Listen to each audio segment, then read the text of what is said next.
thank you for joining us this afternoon for a discussion with the Public Safety Minister of Canada, the Honourable Marco Mendicino, and my colleague, Maithili Mavinkurve. My name is Shull. I'm the Managing Director and General Counsel at CIGI, or the Centre for International Governance Innovation. It's a pleasure to have you with us today. At CIGI, we're a public policy research institute, or a think tank for short. In our work, we try and strive to make the world a better place through the power of ideas, through trusted research, and influential analysis. For the past 2 years, CIGI's undertaken, I would say, a major research project aimed at reimagining a national security strategy. But what we did was very different. We started from the assumption that at a think tank, we didn't know it all, and that our business model was broken. We tend to chase policymakers after the fact with our reports and say, hey, listen to us. But what we started by doing was saying to policymakers, would you welcome this initiative? Would you work with us? Could we work together? We were blown away by the level of support. We had 250 experts from around the world engaged in the project. We had current government officials. We had CEOs from the fastest scaling tech companies in the country. We had academics and civil society, all leading to the final report written by my colleague Wesley Wark and I. And it's in this vein that I am absolutely delighted to welcome the Minister. Minister Mendicino was first elected as a Member of Parliament for Eglinton Lawrence in 2015. He has previously served as the Minister of Immigration, Refugees and Citizenship. As a Member of Parliament, he has been a champion for local investments in public transit, affordable housing, and supported youth-driven programs aimed at creating more employment opportunities and safe spaces. Before entering politics, Minister Mendicino served as a federal prosecutor for nearly 10 years, helping to fight against organized crime and bring terrorists, including members of the Toronto 18, to justice. Minister Mendicino, welcome and thank you so much for joining us. And my colleague here with me who's going to engage in this armchair discussion with the Minister is Maithili Mavinkurve. Maithili is the Vice President of Data at TradeX. She's also the first female founder of an artificial intelligence company in the country, and it's really quite amazing because she can talk about public policy, but then could sit down and code you an algorithm. But her real claim to fame is that she's also a CIGI Senior Fellow with me. So welcome, Maithili, welcome, Minister. It's a pleasure to have you with us. So it's not often I get to sit down with the Minister of Public Safety, so we've got a number of questions that we want to ask. But to you at home or tuning in from the office, please feel free to ask questions as well. Through the magic of the internet, you're going to be able to push your questions right to my tablet, and I'll be able to pose them to the Minister, or Maithili will be able to pose them to the Minister. So let's dive right in. I wanted to talk about transparency. So your department is spearheading the National Security Transparency Commitment. It was announced in 2017. Can you tell us about that commitment and give us your view on the progress? Because in my mind, national security requires license and social license, and that requires transparency. So can you talk to us about that, Minister?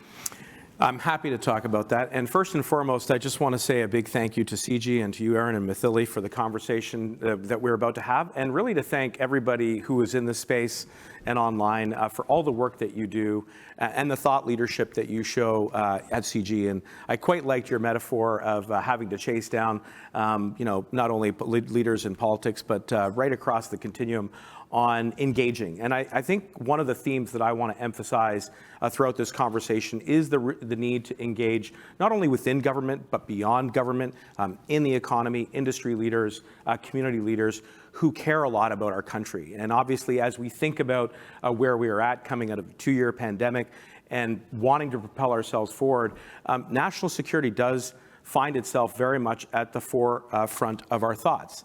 So I would begin by emphasizing some of the things that we have done, including trying to make great strides in transparency. So I don't know how many law geeks or wonks there are. I am one. I am a self-confessed. Here we are. I see a few hands going up, maybe a few online.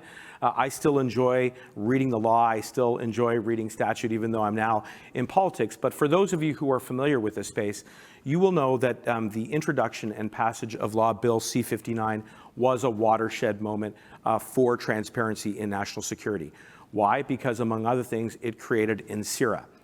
It created NSI COP. And again, for those who are familiar with those acronyms, you will know that these are branches of government that shine a light on the important and sensitive information that the government uses to keep Canadians safe. So NSIRA, the National Security Intelligence Review Agency, can look at just about anything that our national security agencies intersect with in terms of information, and then provide reports, which can then be consumed by the public. Similarly, the National Security Intelligence Committee of Parliamentarians is a vitally important organ of government made up of parliamentarians that has broad-ranging access to information which intersects with national security. Why is this important? Because without transparency, we cannot have trust and confidence in government. And I think we need to do more on that front. C'est tellement important que nous continuons de faire des progrès sous la valeur de transparence en matière de la sécurité nationale. Et avec ces deux exemples, on peut faire ces progrès. But we also need to be sure that we're working, again, outside of government. And I think whether it's working with economic leaders, whether it's working with academic leaders, the more light that we can shine on how we protect Canadians by addressing and mitigating against national security threats, the more we can build trust, faith, and confidence in our institutions. Thank you, Minister. Excellent. So let's kind of move on to the next question. How can your government ensure that Canadians are properly informed about the national security threat environment and the response measures that are in place? Well, one thing that I think we have made a very concerted effort at is being more outward facing. And I want to give a particular shout out to the officials and the public servants that work within our national security community, who I think are very alive to the fact that traditionally, historically, you know, there's almost been like this shroud around the work that we do when it comes to national security. And I was kind of kidding with my team beforehand that, you know, folks think about national security, they think about spies or espionage or, you know, foreign interference, all of which are, you know, very real and tangible threats to our national security. But pulling the curtain back is something that I think CSIS and frankly, all agencies within government have made a very deliberate and conscious effort to do. So how are we doing that? We've had the director go out and give very public talks, David Vigneault, about how it is that we're protecting against new and emerging threats, whether we're talking about ideologically motivated extremism, which is featured prominently in the most recent report filed by CSIS, or whether or not we're talking about disinformation.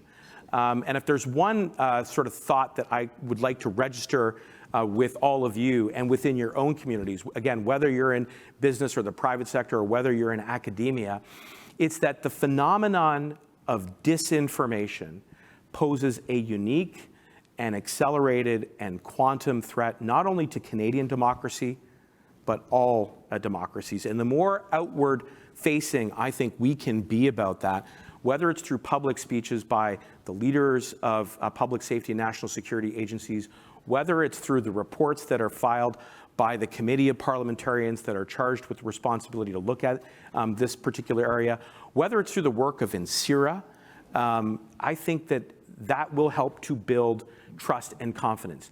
And why is that important? Because the whole point of disinformation is to tear at the social fabric that brings us together by undermining that trust and confidence. And I think we need to level with each other about how we're going to tackle that. And again, it's not just about the work that we're doing in government. This needs to be a whole of country endeavor. It needs to be a national project. We need to work closely with the private sector. We need to work with industry leaders. We need to work with academia so that we are flagging disinformation, so that we are finding ways to get ahead of disinformation, so that we are becoming a more digitally literate population, so that we can mitigate against the threat of disinformation. And the more outward facing I think government can be, the more collaborative we can be with the entire country on that front, then the better I think we can create a democracy that is resilient, competitive, and hopeful and optimistic going forward. No, I couldn't agree more, and maybe just a couple of thoughts in response. And I don't want this to sound like I'm being sycophantic, because I'm not, but the engagement that we had with government officials on this project was really quite exceptional. You'd mentioned the talk with David Vigneault. We did one with Shelley Bruce, who's the chief of the CSE. We did one with Vincent Rigby when he was the national security intelligence advisor to the Prime Minister. I'm fairly certain that was the only time in the history of the country that's ever happened. So, I mean, as an objective observer, it's clear that there's a willingness to engage that I think is really important. And to your point, it's because the threats are different. The world looks different. International security used to be about protecting us from wars over there, pandemics, climate change, cyber, disinformation. I don't think there's a Canadian dinner table that hasn't been touched in some way by these things. So we need to open up the conversation. I just appreciate the willingness. And again, I say that, with objective evidence of that actually being the case. So can I just pick up on one thing too, because I think you've highlighted some of the positive things that we in government are doing, but I also want to give a nod to industry leaders and those who understand that in order for Canada to succeed, we really do need to engage and collaborate. And I just want to say that particularly as it relates to disinformation, we need to continue to work very closely with big tech. We need to work very closely with thought leaders in the innovation space.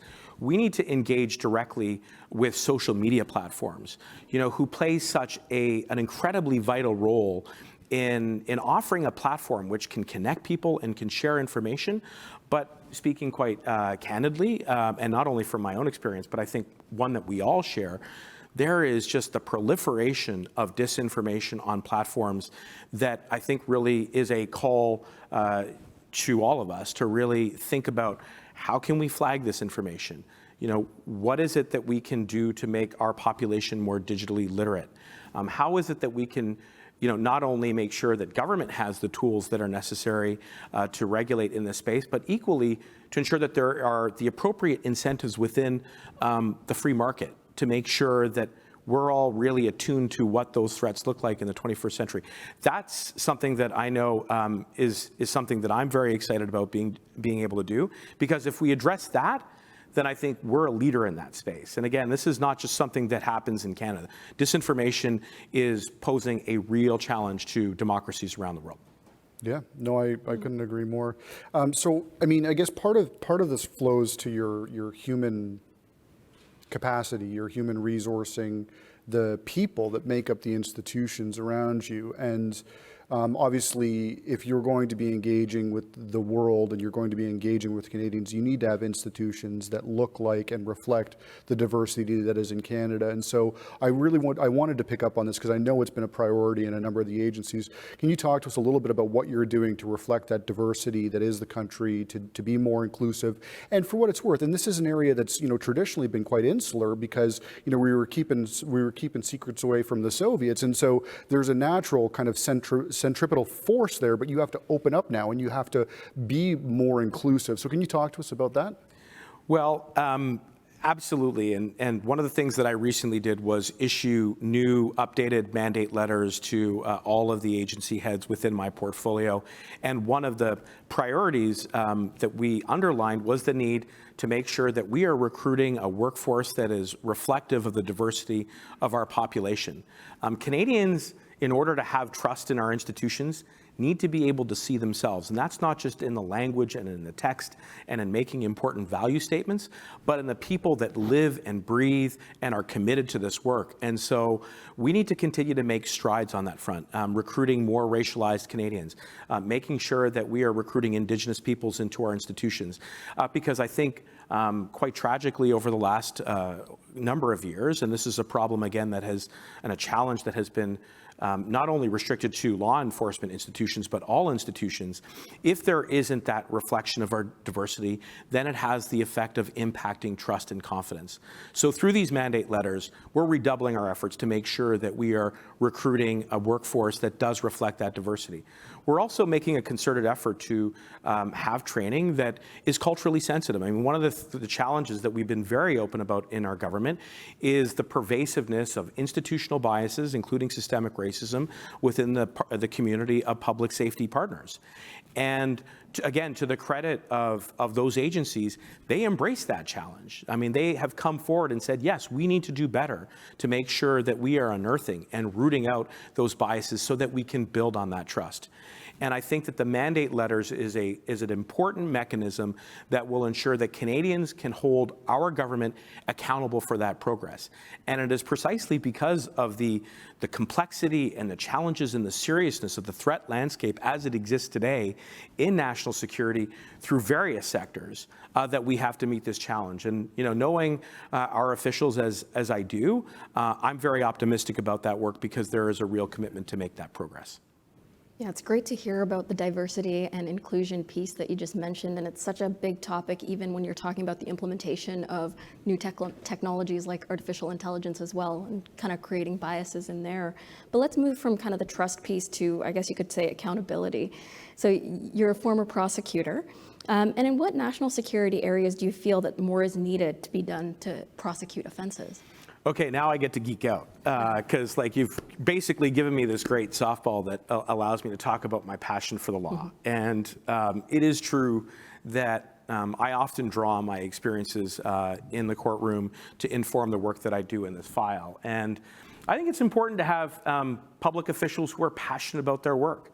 And I am extremely passionate about the law. I'm extremely passionate about protecting Canadians. It's one of the reasons why I got into politics. And frankly, in the last 6 months, we have seen some very significant challenges to our national security. I mean, I think about the illegal blockades. I think about what sparked that moment in the form of extremist rhetoric that then led to massive challenges at critical infrastructure, be it national symbols, be it our ports of entry. And I think about what it means to be able to ensure that we have the tools that are necessary to protect ourselves from those new phenomenon. And so putting my old hat on, I think one of the challenges that has been around for a long time is how it is that we take intelligence, that is the information that our national security apparatus collects for the purposes of identifying potential threats to national security or that could be injurious to our national security, and then using that intelligence in a courtroom as admissible evidence. Now, this is an issue that, again, speaking very candidly, I think has been a challenge not only for Canada, but many other like-minded countries who base their judicial system on democratic principles. I think we need to kind of look at that process, make sure that there is good sharing of information, but that it is done appropriately and in accordance with the principles that are there to protect our institutions, to avoid potential conflicts, to avoid potential blurring of mandates between the intelligence community and law enforcement community. And that is something that we are straddling right now. I think, there are protocols that do exist that allow, for example, CSIS to share intelligence with law enforcement. But again, I think we need to be sure that those protocols are agile, that they can keep pace with the way in which some of these public order events, which engage conventional law enforcement, can spill over into national security threats. And I think this is where the experiences that we have undertaken with great resilience as Canadians in coming out of a pandemic, where there are big and robust debates to be had about the economy, about public health, about national security, do not then spill over into speech which is not lawful, which can then spill over into speech which can be extremist and which can lead to violence. And I think that, again, this is something that we need to think about very carefully. Well, actually, I want to maybe pick up on the thread, right? So the world, as it is right now, we're in a dangerous place. We're coming out of the pandemic, thank God for that. But obviously, we're now staring down a war in Europe. And, I don't think I would be being hyperbolic if I said we're the closest we've been to World War III since the end of the Cold War. So we're at a dangerous time in our history, courtesy of Vladimir Putin paying willful disregard to international law and engaging in an aggressive war. So the world looks very different today than it did before that war started. So in what ways has this changed your portfolio of work and the role of your department now that the world is at this precipice of a very precarious time? Well, I think you're right in that the current geopolitical environment is complex, but I would add to that we also find ourselves at an unprecedented moment of solidarity when it comes to Canada's efforts, along with other like-minded countries from around the world, through our multilateral institutions, be it through NATO, through NORAD, through our general collaboration in the Five Eyes and other fora, where we are pushing back very strongly and very firmly against Russia's illegal invasion into Ukraine. And that is, I think, something that we should celebrate. And not in a chest-thumping way at all, but in a moment of resolve. Because what is happening in Ukraine is an absolute travesty and an infringement on the international norms that were established coming out of the Second World War. And there is no doubt in my mind that what is occurring in Ukraine amounts to war crimes and crimes against humanity. And I'll come back to how it is that we're dealing with that. But equally, what happens in Ukraine has a direct impact on democracies around the world. And yes, you're right, it's complex, but we are also seeing, I think, a very rare and important moment of incredible solidarity on the front of what we are doing to push against Mr. Putin until he gets out. And he should get out of Ukraine. He should have done it months ago. And we'll continue to do what we can when it comes to adding to Ukraine's ability to fight back militarily, to continue to impose sanctions on those who are lending an effort to the illegal invasion, and through the leadership of my office and our ministry, to make sure that Russia has no place on Interpol, which is responsible for providing security in that part of the world, to make sure that we are closing the door to those who have been sanctioned economically so that they cannot come to Canada, and we've introduced legislation on that front.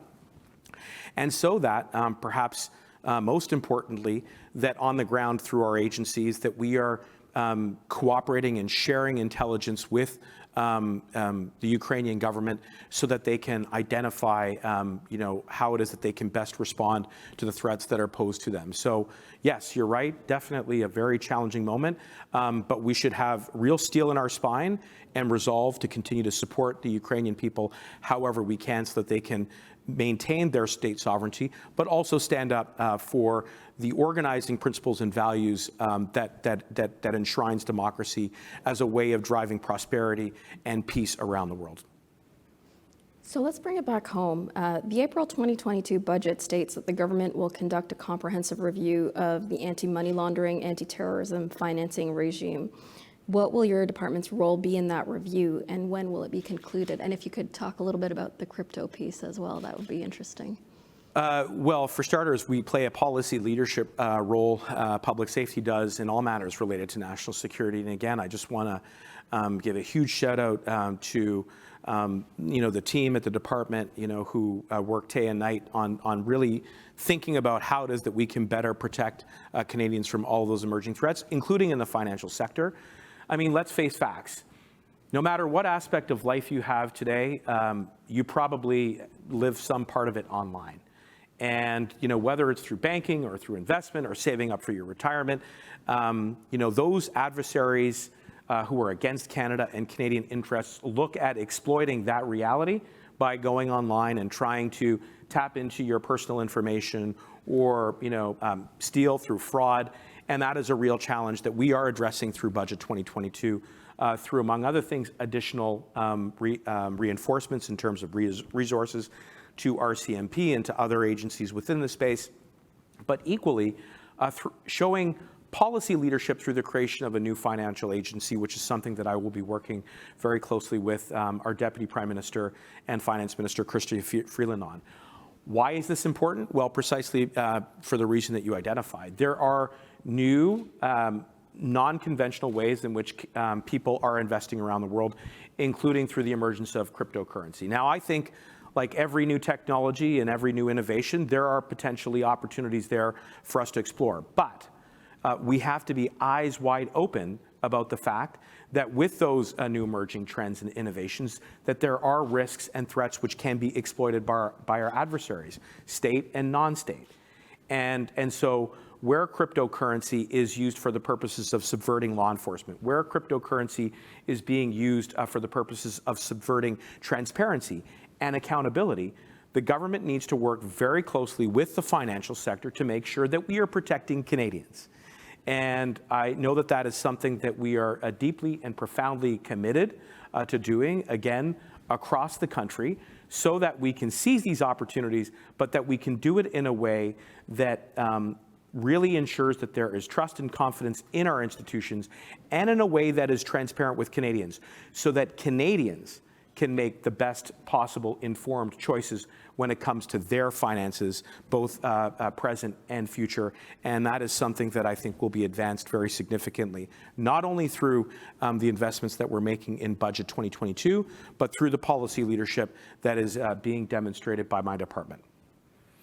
So I don't think any conversation with the Public Safety Minister would be complete if we didn't talk about 5G. So let's jump in on that. So obviously in your mandate letter, it said you were directed to introduce legislation to safeguard Canada's critical infrastructure. And there's obviously been lots of movement on this, including 5G telecommunications network.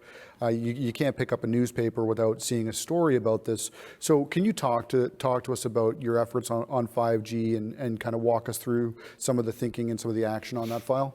Mais la question sur le 5G est très, très importante. On avait à introduire un nouveau projet de loi pour adresser cette menace à la sécurité nationale, parce qu'avec l'opportunité de 5G et toute cette technologie importée à notre économie, il faut rester en garde de toutes les menaces. So I think that there are enormous opportunities with 5G and beyond. And those technologies as applied to various aspects of life, be it in finance, be it in technology and telecommunications, be it in transportation, be it in the development of our national energy and resources. It's critically important that we are eyes wide open on this front. And that's why we stated our intent not long ago to ban two actors which pose, in our view, a significant threat in the space of 5G and within the telecommunications sector, to make sure that as we develop those technologies, we're doing it in a way that is safe and secure. You'll also recall that within the last week and a half or 2 weeks, we introduced a piece of legislation that will update the Telecommunications Act to ensure that security is expressly identified as a fundamental objective of that act. And in addition to that, introducing another piece of legislation that is called the Critical Cyber Security Protection Act that will, yes, provide new tools when it comes to the space, but I want to really emphasize to you, it's not just about creating new legislative tools, it's about fortifying and strengthening the relationship with industry and the economy and the business sector. I mean, from where I sit, it is so important that government collaborate with the private sector so that we can leverage all of the opportunities that exist before us. And so engaging with all of you, getting your input into how we can implement this legislation so that we understand what the business realities are as you weave and develop your new technologies to stay competitive is reflected in our legislation, in our regulations, is vital to our success. It is absolutely vital to our success. And when you look at this legislation, it's all about that. It is about building those bridges of collaboration. It is about engaging. And whether it's specifically in the sector of 5G and beyond, or the telecommunications sector, or whether it's in the other critical sectors that are identified within this legislation, it is imperative that we keep those lines of communication open. Otherwise, I think we're playing with one hand, sort of tied behind our back. And I think just knowing, again, the challenges that are before us and knowing the strength and the resilience of the Canadian economy and all that we have going for us, I mean, I would just as soon as we've got, two hands forward and ready to tackle all of the opportunities so that we can accelerate our economic recovery, so that we can remain competitive, so that Canada can continue to be a leader when it comes to being a driving and positive force in the world. And that is something that I'm very optimistic about. So I'm going to kind of pull on a thread then on cybersecurity, and the reason I'm going to ask this question is because I'm going to try my best to do it in French, and I'm going to repeat it in English just Excellent. so if I get it wrong, but I'm going to do my best. The Prime Minister said to me, you know, we did a press conference a couple weeks ago, he said, tu dois pratiquer ton français, so I try to live up to that. So this is now an opportunity for you to show your ability as a francophile. Well, no, j'étudie français dans l'Université de Québec à Chicoutimi pour 5 semaines, one summer, and it was one of the best summers of my life. So here goes nothing. Votre lettre demandait fait référence au plan d'action national sur la cybersécurité. Pouvez-vous nous donner plus de détails sur ce plan et le travail en cours ainsi que concerne la cybersécurité? So, for those of you who didn't catch all of that, I said, your mandate letter references the National Cybersecurity Action Plan. Can you tell us what this is and just walk us through the work that's being done on the cybersecurity plan? Because it's, you know, it's hard to have a conversation about 5G and the threats in the world and then without like divorcing it from a detailed plan of what we're actually doing on cybersecurity. Exactement. Donc, il y a un plan d'action qui est là comme un outil pour le gouvernement pour mettre un focus sur les ressources. Il y a 3 motifs dans ce plan ou 3 piliers. Il y a le pilier de collaboration, de résilience et innovation. Ça, c'est les 3 piliers. Donc, avec ce plan d'action, on peut mettre un bon effort pour la diversification de notre workforce, pas seulement dans les agences de mon portfolio, mais même partout le gouvernement.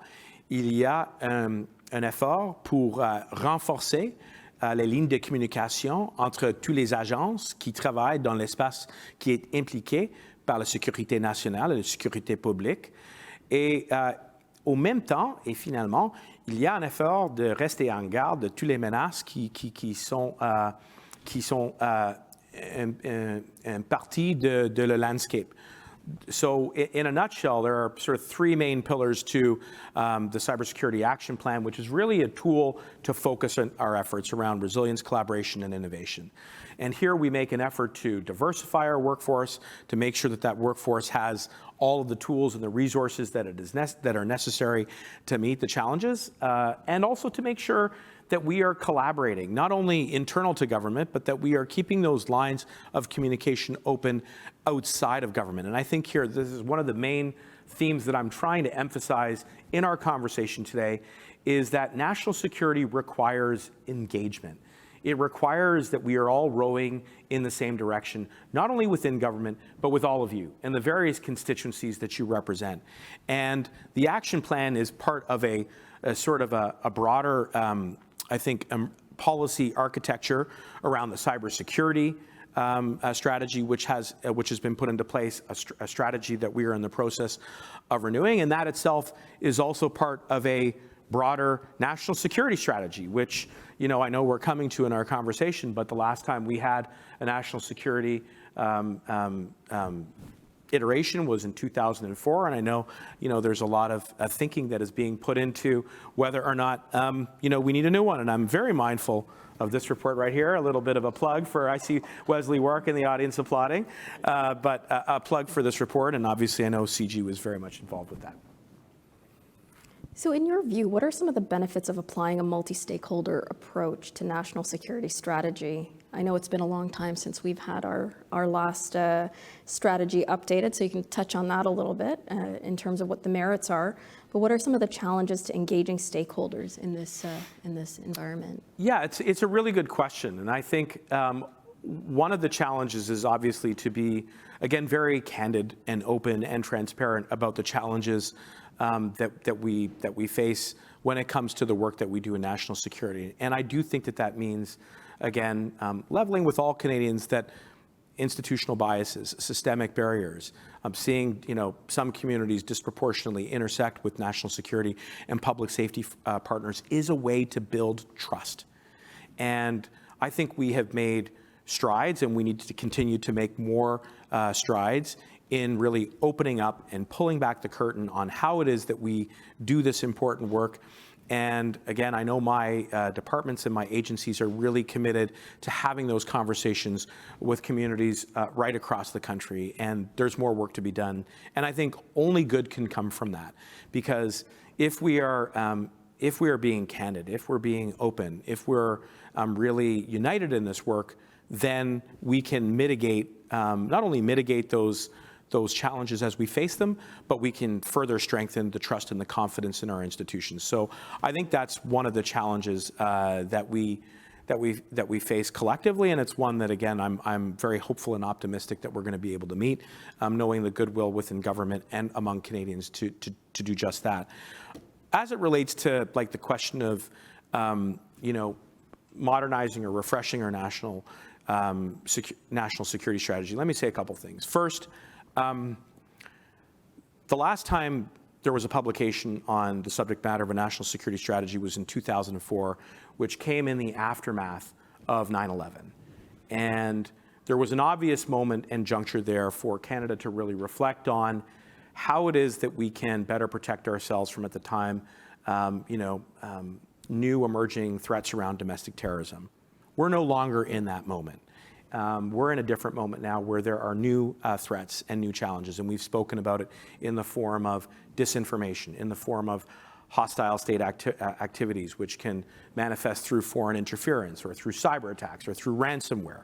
The landscape is changing always. It's evolving. And I want to assure the folks at CIGI and all Canadians that in that environment, we are constantly reassessing what those threats are. And we are using those assessments to inform our strategies in real time. And the work that we have done in the last 6 months alone has been to take quantum steps forward to ensure that we are equipping government, as well as our economy, our democratic institutions, and communities and individuals with all of the tools that they need to protect and mitigate against those threats and to further strengthen our democracy and our country.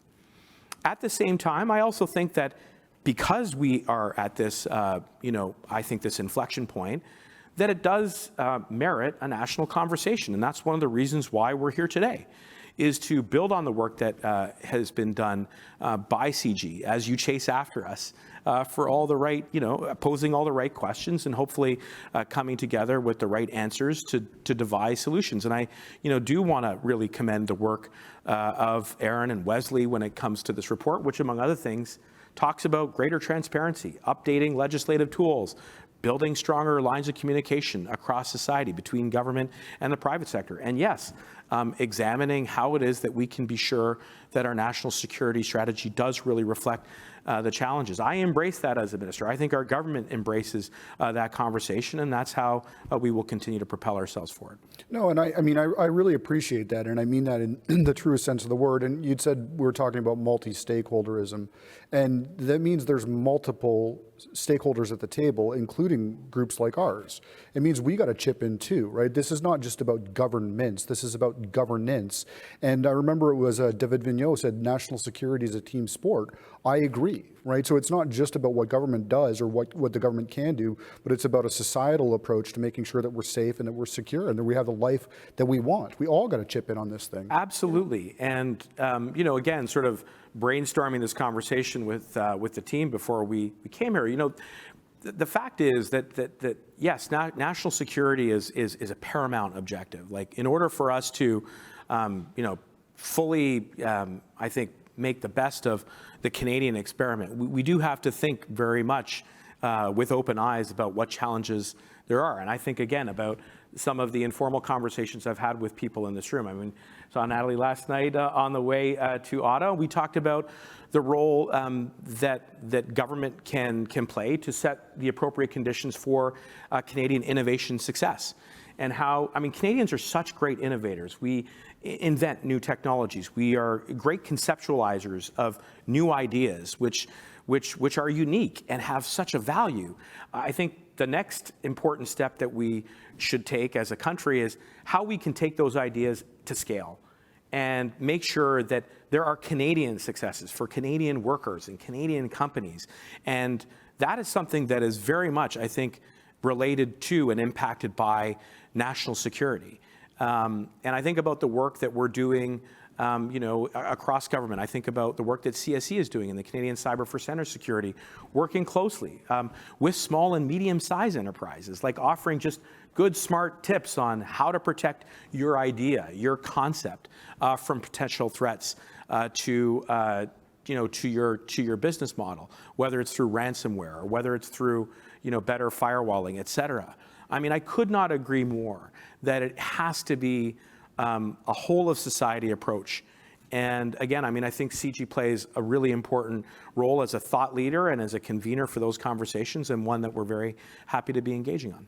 Yeah, I just want to say one more thing, and then we'll go to questions from the audience, because you really hit on something, and it's not lost on me. Like, there's intellectual property lawyers in the audience. Yeah. There's intellectual property lawyers. Yeah, lawyers everywhere. There was intellectual property lawyers that were part of this project, Strategic IP Council. It wasn't by accident, and indeed, when I asked Maithili she led the group that dealt with emerging technology on the project, and that wasn't by accident either, because we wanted to bring folks that were not traditionally thought of as national security experts onto the team, because they weren't thought of, they didn't think of themselves as national security experts, and the world didn't appreciate that their work was deeply enmeshed in national security. Only it is, right? Absolutely. And I think because of the opportunity that stems from a competitive idea, a new technology, a new piece of intellectual property, that it's really, really important, again,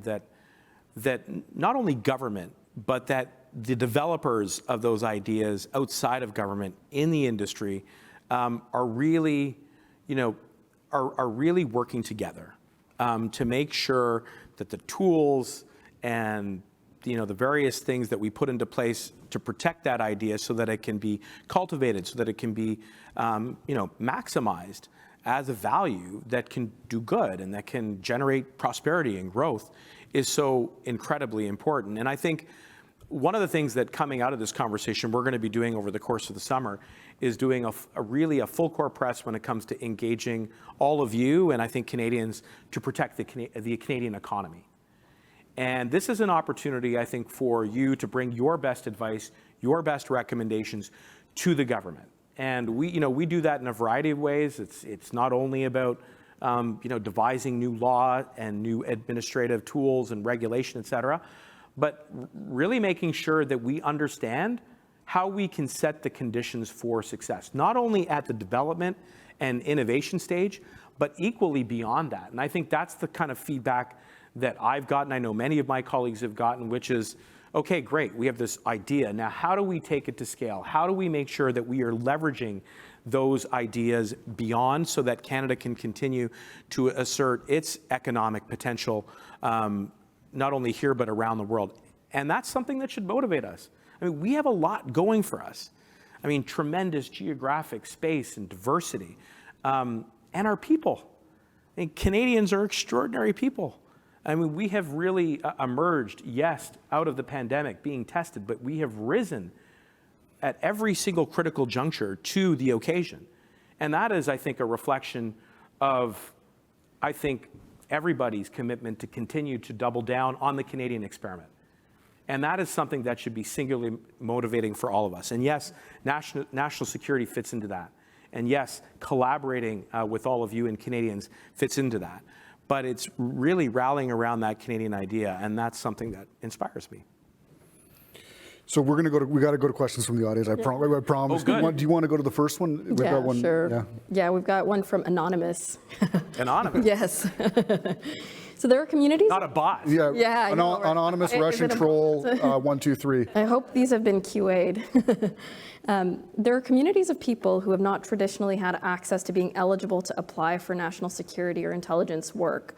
For example, those who have lived in poverty or are disabled and do not have resources to obtain the prerequisite degrees or work experience. It seems that this is a significant portion of the potential talent pool that is untapped.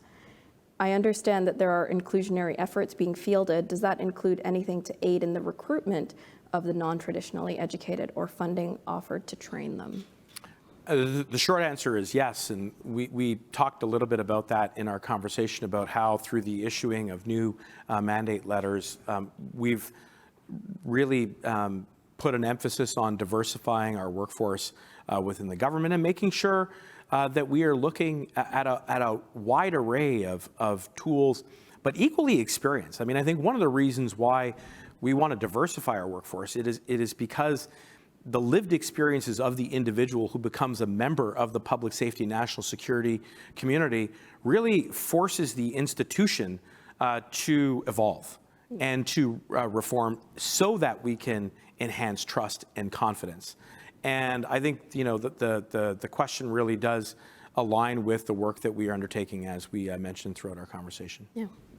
So I've got one from the Business Council of Canada. So governments are no longer the only target of adversaries. Businesses are caught in the crosshairs also. Do we need to modernize Canada's national security to enable closer collaboration between business and Canada's national security agencies? Unequivocally, yes. And I want to give a shout out to the Business Council of Canada and Goldie Hyder, who I speak with often about that very challenge. And again, we've been really coming back to what I think one of the central themes of this conversation is, which is the need for engagement, particularly with industry leaders, but equally small and medium-sized enterprises. I mean, what is it? Something like 75% of our economy is driven by small and medium-sized businesses.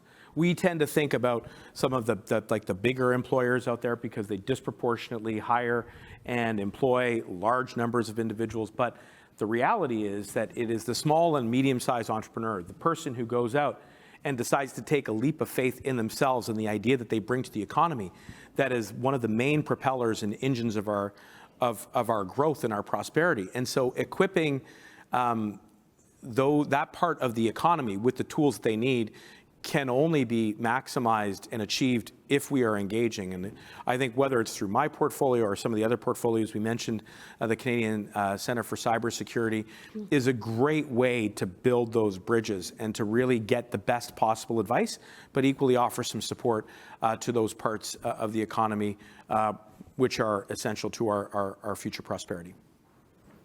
So we've got a couple of C26 questions coming in. Do you want to go to the one from Georgia? Yeah. Yeah? Georgia, the United States, or Georgia, The person. the person? Right on. Okay. Not that I would be adverse to having an international audience. It's all good. How does the Department of Public Safety plan to prioritize cybersecurity and critical infrastructure protection? What are the plans for Bill C26 in the fall? So two things I would say in response. One, Bill C26, which, as I said, will both update the Telecommunications Act to include security as a fundamental objective for the telecommunications sector and offer some additional new tools to the government to work very closely with what we're calling designated operators. And then the second part of that bill, which is the the Critical Cyber Protection Act. And that too will allow our department to work very closely with industry leaders to identify sectors that are vital to national security, so finance, technology, and telecommunications, transportation, and energy. And the tools there are really about, again, fortifying relationships with industry leaders so that we can mitigate against new and emerging threats in the various and many forms that we have been describing throughout. But it's not just C26. I do want to come back to the work that we are doing around the Cybersecurity Action Plan, around the renewal of the cybersecurity strategy, and yes, around, I think, a broader conversation around how we protect our national security that allows us to remain very vigilant and agile and nimble to respond to new threats as they emerge. So we were talking earlier about the duty of candor, and I was debating whether or not to ask a question on it because you start to get into the weeds of law pretty quickly on that one. But there's actually a question from the audience on duty of candor. Okay, well, you're off the hook. We can geek out for a minute. So, and I actually read the NCIRA's report on this was really solid. I think they did a great job. So, NCIRA, its recent report talked about the need for the strengthening of the duty of candor in the work of national security agencies. This is important both for our national security and for the rule of law. How do you do your part to ensure that this duty is strengthened? Well, Candor is, I think, a prerequisite to transparency. And you can't have transparency if you are not being candid. And I think this is an area where, admittedly, my department and the agencies that work within it, including the service, have really doubled down and have raised the bar. So that as we do the work of identifying threats to national security, we are being on the up and up and really leveling as much as possible with Canadians, with other institutions, including the courts, so that we can shine a light on this work and do it in a way that builds trust and confidence in our institutions. I also think we need to be, again, outward facing. We have to engage with a broad range of communities, especially those who, as I say, who have been, I think, who have seen a disproportionate intersection with our public safety and national security partners, where admittedly we have seen challenges around systemic biases and barriers so that as we are engaging and as we are being upfront about what those challenges are, we're having a two-way conversation. It's not just government that's kind of devising these new solutions. We're really taking that advice integrating it into our toolkit, and equally continuing to work with the broader community as we go forward. And that can manifest in the law, in new tools, et cetera, in new programs, in new services and supports. And I think that's how we raise the bar around transparency. It is by being candid with one another and with various institutions about what the challenges are. That sounds good. Do you want to do the one, so we're going to sum it from in person. Do you want to do Wesley's question? Yeah, that's the one I was going to do. So Wesley has a question. Wesley Warren, Yeah. I am so shocked to see you here. No, geez. His question is, Minister, your profile contains agencies that are part of Canada's war crimes program. Is Canada doing enough to assist the Ukraine with war crimes investigations? Yeah, I want to thanks Wesley for asking that, because I'd meant to come back to that in the answer regarding Ukraine. But first and foremost, as you may recall, we've nearly tripled our RCMP resources in dispatch to the International Criminal Court. This is a dedicated team that will help to collect information and evidence which could be used in subsequent prosecutions to hold those responsible for war crimes and crimes against humanity to justice, including all the way up to Mr. Putin. And I think that needs to be stated unequivocally. I will also say that one of the great challenges that we face on that front is getting access to the evidence and making sure that we collect it as much as possible in real time. And it is my understanding that Ukraine has already undertaken a number of prosecutions already, which I think is encouraging, because it shows that government's ongoing capacity to not only defend itself against the existential threat of an illegal incursion and invasion, but equally to make sure that as those who are engaging in these awful and atrocious crimes are being brought to justice. And I think Canada has traditionally played a leadership role when it comes to setting up the conventions around this, going all the way back to Pearson and the United Nations and the conventions that came out of that, leading through to the ICTY and the ICTR, and Louise Arbour and her role there, coming up to the present day. And I think it's a way for us not only to ensure that justice is delivered on behalf of the Ukrainian people and everybody who has been subjected to a war crime, but it's a way to fortify democratic values, which are being put to the test. And, the test is not just with, Canadian institutions. I cannot emphasize that enough. This business about, challenging democracies around the world is the product of a very concerted effort by our adversaries to undermine faith in those institutions as a deliverer of prosperity and growth and inclusion. And Canada has to play a role. I mean, what other country can you think of that is a living embodiment of the ability to live, and grow in peace and in harmony with diversity as a hallmark of our population? That's right here. That's this country.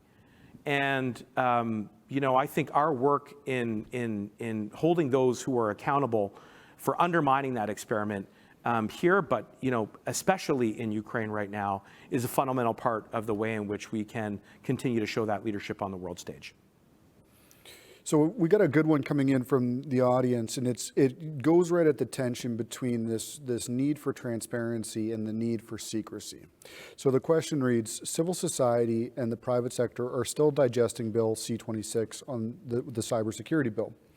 One of the things that has stuck out is the reliance on secret courts and evidence. Can you comment on how this aligns with the themes of openness and collaboration?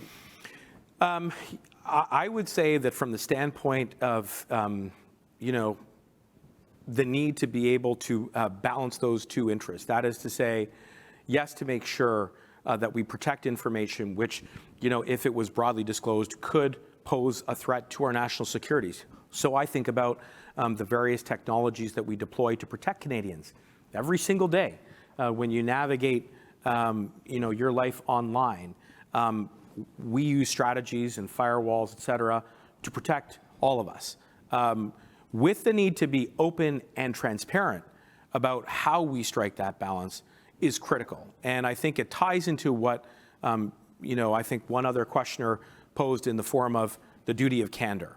And I think the work that we do with different institutions, especially with the courts, is a great way to live up to those values, where we can, again, really be very open about how it is that we protect Canadians, while at the same time making sure that information which is sensitive to Canadian interests.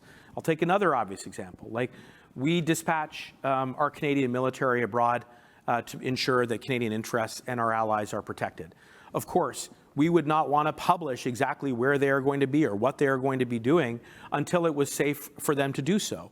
So I'm using, I think, some fairly obvious examples where it is important that we protect that information to protect Canadians who are serving abroad, as well as Canadian interests, while at the same time being very open and very transparent about how we can collect intelligence, how and where we use legislative tools. And that is work that we undertake not only within our own department, not only within our agencies within our department, but within other institutions. And I think through our engagements, through our conversations with Canadians right across the country, the more we're open about that, the more I think we fortify trust and confidence, and we can strike that balance as we need to. Thank you, Minister. Now we're moving into the lightning round of our conversations. We've got about 4 minutes left. But there's a question right at the top from Christopher that I thought was a good one. Yeah, this is a good one. So just coming back to kind of the diversity piece and kind of finding talent, one of the ways to encourage diversity in the national security community is to expand from where individuals can work. So if we require individuals to work from Ottawa, as an example, it will restrict who applies to and works within the community. What efforts are underway to expand where individuals can work from, such as those who want to work for CSE or other Ottawa-bound agencies? Yeah, fantastic question. And I think the pandemic taught us that we could innovate and evolve so that there was more opportunity to work remotely. And clearly, as we do that, and especially if you work for an agency that is implicated in national security or public safety, we want to be sure that those remote working setups are also secure. And I will tell you that I think we've made just incredible strides on that front. And it's a means to a very laudable end. And what is that end? To have a more inclusive and flexible and diverse workforce. And I think it kind of also touches on one of the other questions that we got, which is how do we reach into the talent pool of some of those parts of society, that have not conventionally, been recruited proactively to come and work within our public safety community or our national security community. And I think these remote working engagements, as long as they are secure, is a great way to do just that. I also think, by the way, I'm just looking at the room, I met Emma just before we started our conversation today. I think about the up and coming generation. I think about how it is that we, came to work traditionally. It was showing up, working at a desk, or working, on hands at a job. Young people, I think, are making their way into their professional careers with, a very different perspective on where and how they can leverage technology to work. And so, again, this is another opportunity for engagement, really going out there and thinking about young people and how we can do the important work of national security and public safety as seen through the eyes of the next generation coming up is a great way to diversify our workforce as well. Yeah, 100%. So I don't know if we have any time for more questions. That's the so show in front, unfortunately. I think we're going to have to wrap up. So thank you very much, Minister Okay. Mendicino, for this fascinating conversation. I'll try and wrap it up in probably 5 words that I heard today. So trust, transparency, confidence, collaboration, and the final one, which is homework for all of us, engagement. So I think we all have to play a role in how we move forward with national security. So I hope you enjoyed this event. If you would like to watch it again or share it with your colleagues, we will be posting this on CIGI's YouTube channel shortly. So please subscribe to CIGI Online on Twitter, Facebook, LinkedIn to keep up to date on upcoming events and publications. Thank you and have a great day. Thank you very much, everyone.